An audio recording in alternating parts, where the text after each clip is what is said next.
હાલો મિત્રો, સ્વાગત છે તમારું ક્રિકેટની વાતમાં. વાત કરીએ તો રોહિત શર્માની.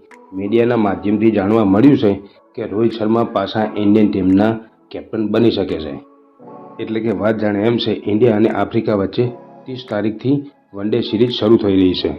અને આપણે બધા જાણીએ છીએ, સાઉથ આફ્રિકા અને ઇન્ડિયાની પહેલી ટેસ્ટમાં શુભમન ગિલને ગરદનને ઈજા થઈ હતી, એના કારણે એ બહાર જતા રહ્યા.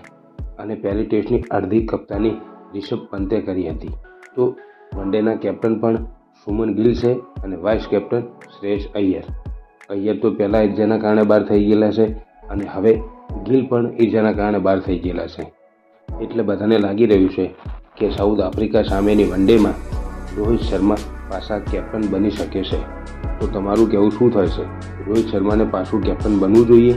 અને વાત કરીએ ટેસ્ટની, તો શુભમન ગિલના બદલામાં બીજી ટેસ્ટમાં કયો ખેલાડી રમી શકે છે? તો પહેલો ખેલાડી છે સાઈ સુદર્શન, જેને માઇટી વેસ્ટ ઇન્ડિઝ સામે દિલ્હીમાં 87 રન બનાવ્યા હતા. કદાચ એ શુભમન ગિલની જગ્યાએ રમી શકે છે. બીજા ખેલાડીની વાત કરીએ તો દેવદત્ત પાટિકલ, જેઓ ઇન્ડિયાના સ્ક્વોડમાં મોજૂદ છે. અને ત્રીજો ખેલાડી છે નીતિશ રેડ્ડી. રેડ્ડી કોલકાતામાં ઇન્ડિયાની ટીમ સાથે જોડાઈ ગયો છે. તો હવે જોવાનું એ રહ્યું કે ગિલના બદલામાં આ ત્રણેયમાંથી કયો ખેલાડી ઇન્ડિયન ટીમમાં રમી શકે છે.